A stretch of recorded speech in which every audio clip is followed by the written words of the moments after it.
وعن انس عن النبي صلى الله عليه وسلم قال يجاء بابن آدم يوم القيامة كأنه بلد فيوقف بين يدي الله فيقول له أعطيتك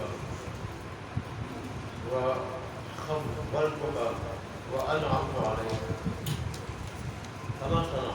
فيقول رب جمعته وصبرته وتركته أكثر ما كان فارجعني آتك به كله. فيقول له أرني ماذا قدمت؟ فيقول ربي جمعته وصبرته وتركته أكثر ما كان فارجعني آتك به كله. فإذا عبد لم يقدم خيرا فيلقى به إلى النار. رواه الترمذی. حضرت انس رضی اللہ عنہ سے روایت ہے، وہ کہ رسول نے فرمایا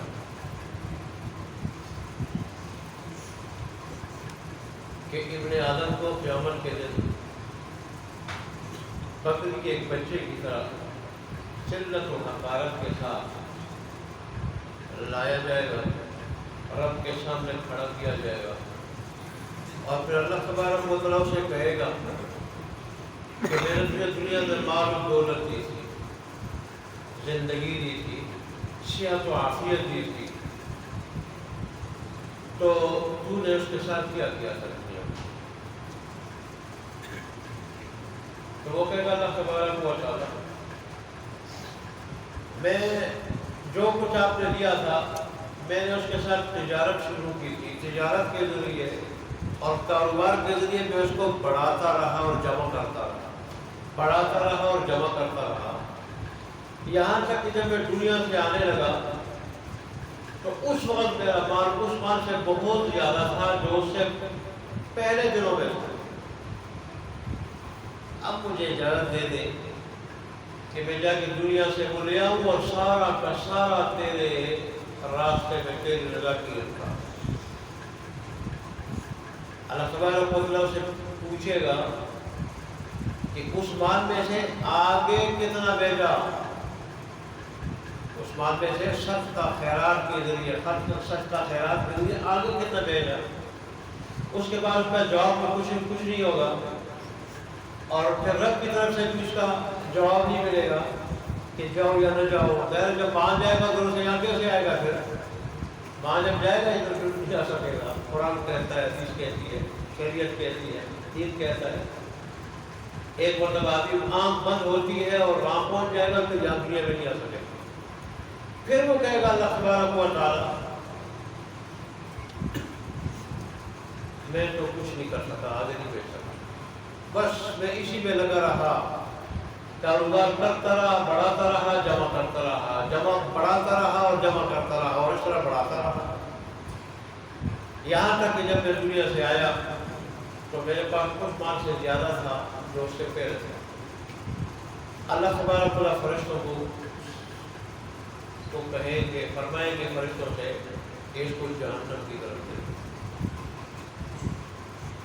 اس حدیث میں ان مالدار لوگوں کے لیے بڑی سخت وعید ہے کہ اللہ نے ان کو مال و دولت سے نوازا ہے اور وہ صدقہ خیرات کی۔ صدقہ خیرات بہت بڑی چیز ہے۔ صدقہ اللہ تبارک و تعالیٰ کے غضب کو بجھا دیتا ہے، مصیبتوں کے آگے دیوار بن جاتا ہے، اور اللہ تبارک و تعالیٰ کی رحمت کو متوجہ کر دیتا ہے، مال میں برکت پیدا کر دیتا ہے، مال میں برکت پیدا کر دیتا ہے۔ چنانچہ وہ پیسہ پھر اسپتالوں میں نہیں جاتا، وہ پیسہ ڈاکوؤں کے ہاتھ نہیں جاتا، وہ پیسہ لٹتا نہیں، وہ ضائع نہیں ہوتا وہ پیسہ، اور وہ پیسہ اگر چھوڑا ہو تو اس سے بڑے کام نکلتے ہیں، بڑے کام۔ آدمی پھر کھاتا ہے، پیتا ہے، آگے بیٹھتا ہے، کھاتا ہے، پیتا ہے، آگے بیٹھتا ہے، مزے کرتا ہے، کسی قسم کی پریشانی نہیں۔ اور جس میں برکت نہ ہو، اگر 10 لاکھ آ جائے تو 20 لاکھ چلا جاتا ہے۔ اللہ بچائے کینسر کا مریض ہو جائے وہاں تو پھر 30 35 40 کروڑ اتنے لگتے ہیں، پھر تو بجائے قسمت بڑا آیا 10 آیا، لیکن ادھر 20 کیا، 40 کیا، کروڑ کیا، مقروض بھی ہوا الٹا۔ اور برکت ہو آدمی اگر تھوڑی بہت حلال کی کمائی کرتا ہو اللہ تبارک و اس میں ایسی برکت ڈال دیتا ہے کہ پھر وہ کھاتا ہے پیتا ہے اور آگے بیچتا ہے اور بڑا پرسکون رہتا ہے اللہ اکبر۔ اور یہ بھی شاید جناب نے پڑھا تھا حدیث میں آتا ہے کہ صدقہ قیامت کے دن سایہ ہوگا، حالانکہ قیامت کے دن اللہ کے عرش کے سائے کے علاوہ اور سایہ نہیں ہوگا، ایک صدقہ ہوگا تو اس کا سایہ ہوگا۔ صدقے سے اللہ تبارک و تعالیٰ جہاں برکت بڑھاتا ہے بظاہر مال بھی بڑھاتا ہے اللہ تبارک و تعالیٰ، بظاہر بھی۔ میں نے آپ کو اکثر بیان کرتا ہوں، کراچی میں ایک آدمی تھا، سارے جتنے بھی مدرسے تھے سب کے مدرسے کے طلباء کو 10 روپے دیتے، پھر وہ پڑھاتا گیا تھا، مسکین نام تھا اس کا مسکین، اور پڑھاتا گیا یہاں تک کہ آخری سال آج تقریباً 10 12 یا 13 سال پہلے میں نے سنا کہ اس سال اس نے 1000 دیا سب کو، اور وہ کہہ رہا تھا میں نے اس میں کچھ دیکھا، اس میں سکون بھی ہے، راحت بھی ہے، چین بھی ہے، اطمینان بھی ہے، اور اس میں اللہ تبارک و تعالیٰ مال بڑھاتا، میں 10 سے 1000 تک پہنچا تو اس کا اللہ بڑھاتا بھی ہے۔ قرآن کہتا ہے کہ یمحق اللہ الربا ویربی الصدقات، کہ اللہ تبارک و تعالیٰ سود کو تو مٹاتا ہے اور صدقات کو اللہ تبارک و تعالیٰ بڑھاتا ہے۔ جب ادھر گوروں کی حکومت تھی، کہ زکریا رحمۃ اللہ علیہ نے کسی کتاب میں لکھا ہے، فضائل اعمال نے جو کتاب میں لکھا ہے انہوں نے، تو یہ بڑی کتاب ہے، تو پڑھانے کے دوران تدریس کے دوران بھی بعض کتابوں کا مطالعہ ہوتا تھا، تو انہوں نے کہا بعض گورے زکوٰۃ ادا کرتے ہیں، اور وہ کہتے ہیں کہ اس زکوٰۃ میں مسلمان جو کہتے ہیں احادیث سے بیان کرتے ہیں کہ اللہ اس وجہ سے مال کو بچاتا ہے، ہم نے تجربہ کیا مال بچ جاتا ہے۔ چنانچہ ایسا ہوا ایک مرتبہ کسی علاقے میں آگ لگ گئی، مسلمان کو اپنے مکانوں کی طرف، کوٹھیوں بنگلوں کی طرف دوڑتے رہے کہ مکانوں کا کیا بنا ہوگا۔ گورے جو زکوٰۃ ادا کرتے تھے وہ بالکل بے فکر بیٹھے ہوئے تھے، کسی نے کہا تم بے فکر بیٹھے ہو، تو وہ کہہ رہے تھے آج کل مسلمان کو یقین نہیں ہے، کہتے تو دیکھیں اللہ تبارک و تعالیٰ کے وعدوں میں یقین نہیں ہے، اور ہمیں یہ یقین ہے کہ مسلمانوں کے اللہ اور اس کے رسول نے، ان کے رسول نے جو کچھ کہا ہے وہ سچا ہے، برحق ہے، لہذا ہم زکوٰۃ ادا کرتے ہیں، ہمارے مکان محفوظ ہوں گے۔ چنانچہ آگے پیچھے سارے مکان جل گئے تھے، گوروں کے مکان محفوظ۔ اللہ تبارک و تعالی ہمیں یقین نصیب فرمائے، یقین نصیب فرمائے۔ آگے حدیث ہے حضرت ابو ہریرہ رضی اللہ عنہ،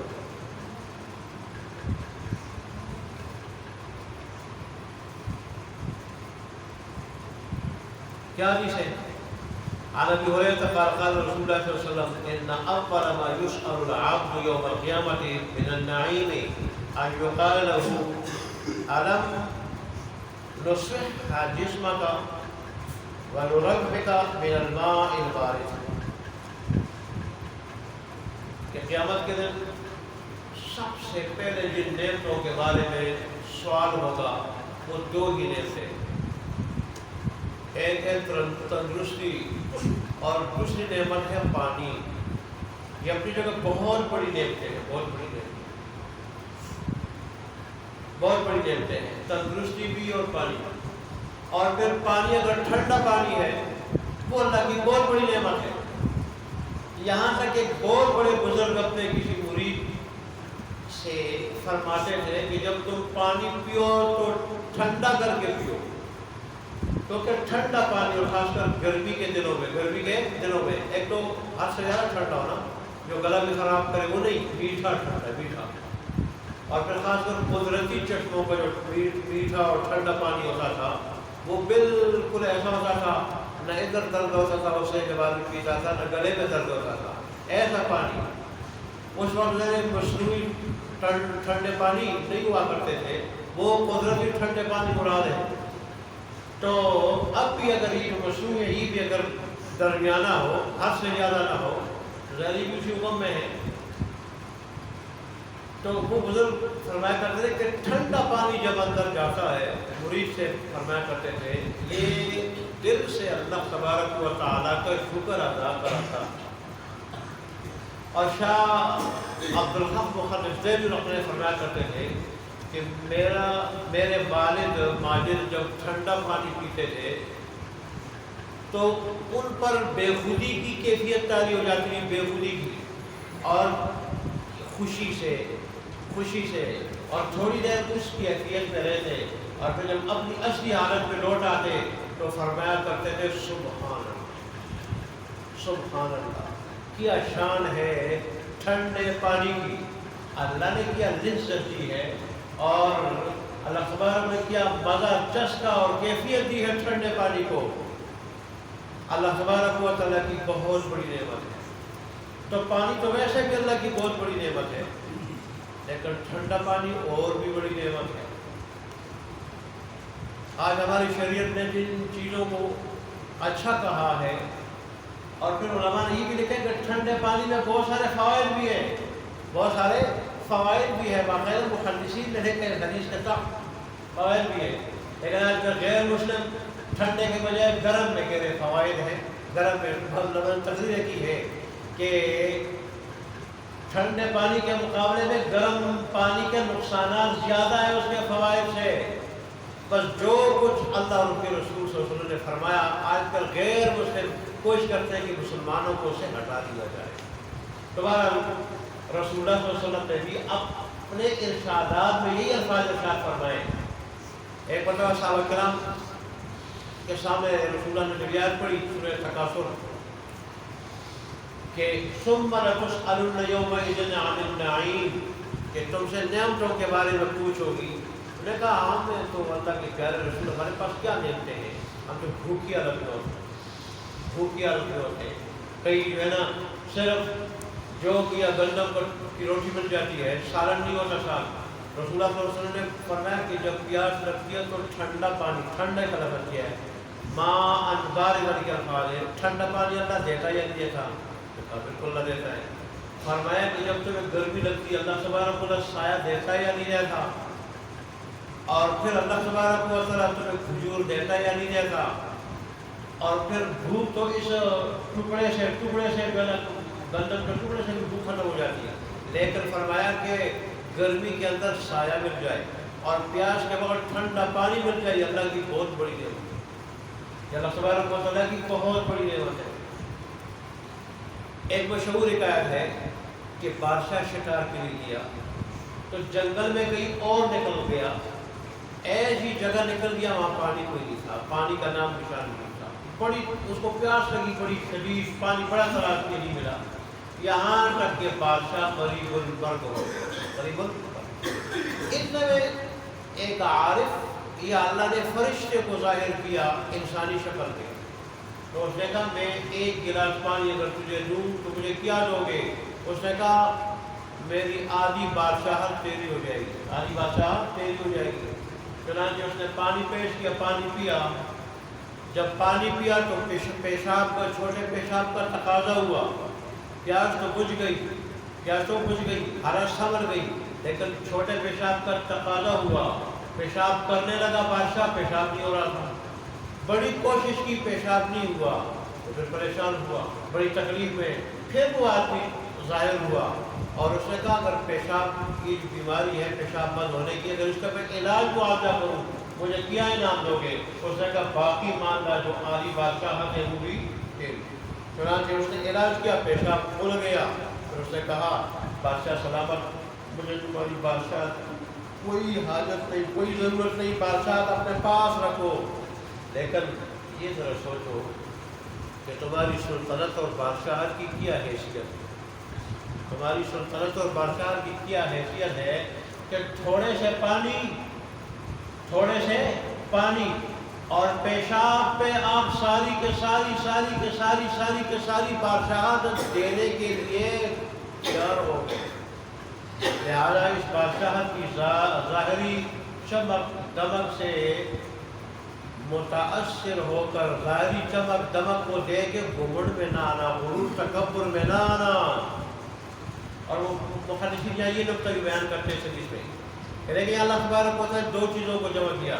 ایک تندرستی کو اور ایک پانی کو، تندرستی کو اور پانی کو اللہ نے اس کو تبارک و تعالیٰ نے اس طرح اشارہ کیا کہ یہ پانی اور تندرستی اللہ کی اتنی بڑی نعمت ہے، اتنی بڑی نعمت کہ بارشات ایک طرف ہے اور یہ ایک طرف ہے۔ اللہ ہمیں قدر کرنے کی توفیق عطا فرمائے۔ ہمیں تو اللہ پانی کے ساتھ آج کل کیا کچھ نہیں دیتا۔